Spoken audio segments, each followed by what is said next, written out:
Individuals stumble into danger. Institutions plan. That difference matters. This episode centers on CERN, the world's most powerful particle collider, and why its work has raised concern among some Christians. What people opened accidentally through games, rituals, and curiosity in the previous episode, others approached deliberately, with funding, authority, committees, and confidence. Not to summon, not to worship, but to probe, to test limits, to push boundaries, to see how far reality can be pressed before it resists. This episode is not about superstition. It's about what happens when power believes itself immune to consequence. Because curiosity backed by authority behaves very differently than curiosity driven by ignorance.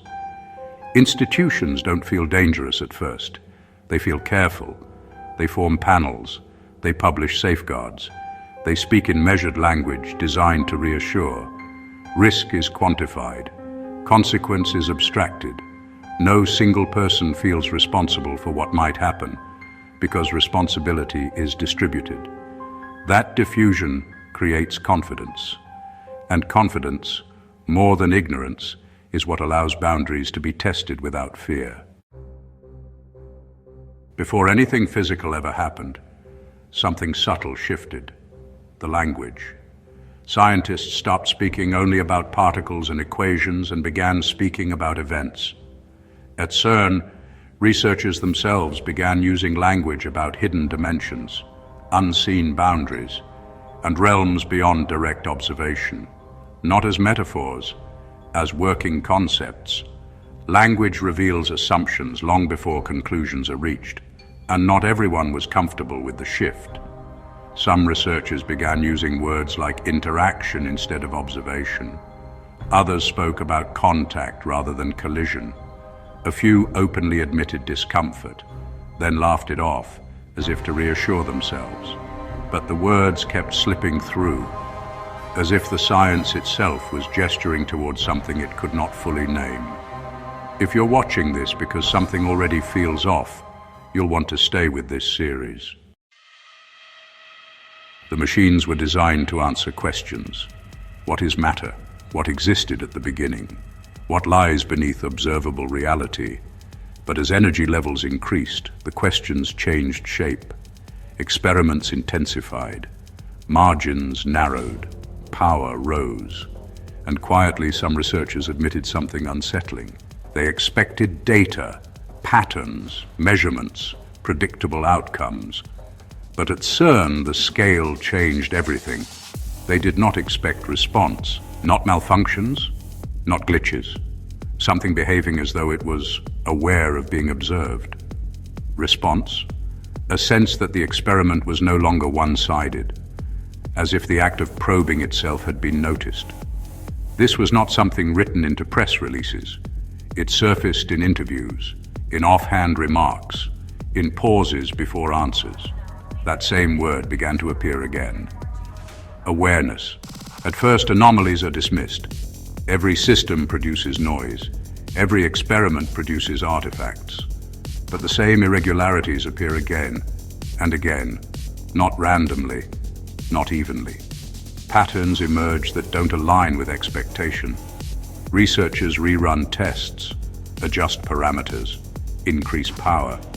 The results stabilize, but the unease does not, because the data doesn't behave like error. It behaves like reaction, and reactions imply something on the other side of the interaction.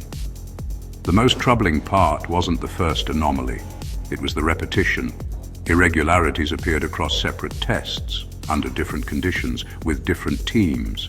Each time, the explanation sounded sufficient, until it wasn't. When patterns refused to disappear, people stopped calling them noise. They call them behavior. And behavior implies intention, even when no one is willing to say that word aloud. Scientists are trained to avoid language that implies agency, so when they begin using words like watching, observing back, or responding, it matters.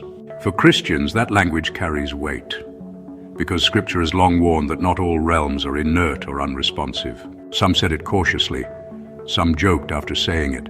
Some refused to clarify at all. But witnesses noticed the tone, the discomfort, the hesitation, because this wasn't fear, it was recognition. The same recognition individuals described in earlier episodes. Not terror, awareness, as if something beyond the experiment was paying attention, as if observation had become interaction.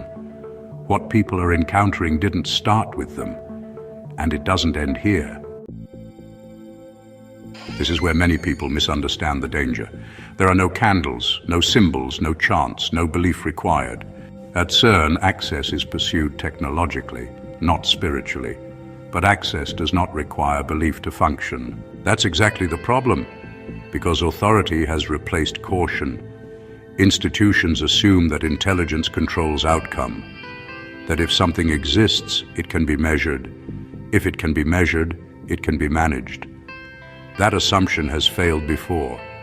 Repeatedly, what individuals open through ignorance, institutions open through confidence, and confidence does not hesitate.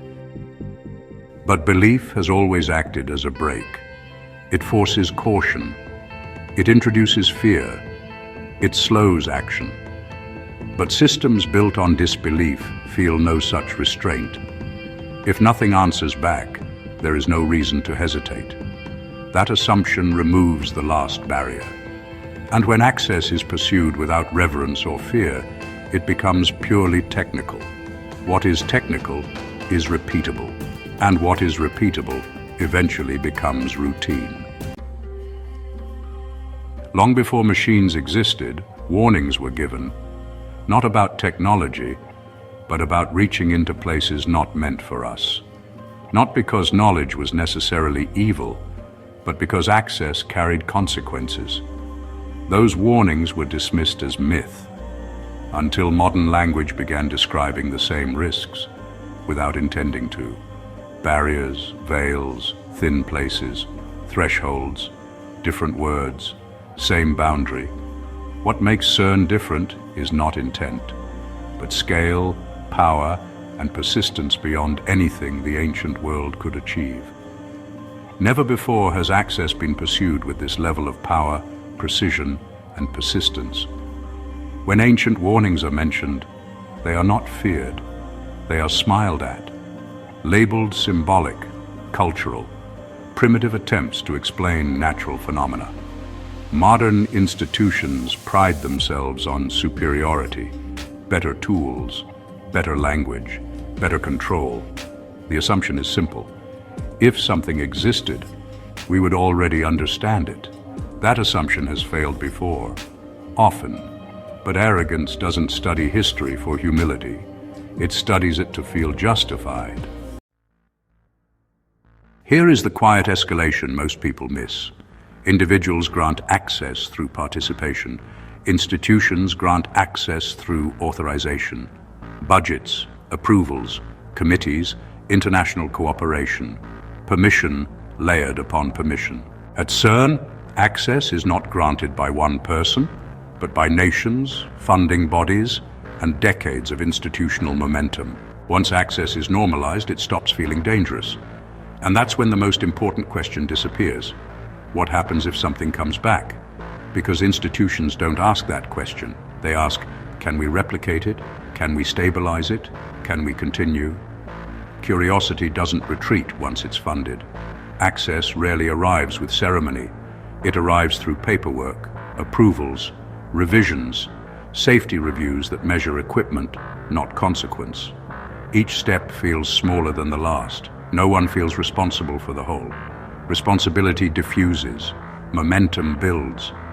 What began as exploration becomes infrastructure, and infrastructure does not stop easily, especially when careers, prestige, and funding are aligned toward continuation. By the time doubt surfaces, access has already been normalized. No one signs a form believing it opens anything. Each signature feels small, a line item, a renewal, a procedural step. But authorization compounds. Layers of approval transform exploration into infrastructure. Once infrastructure exists, stopping feels irresponsible.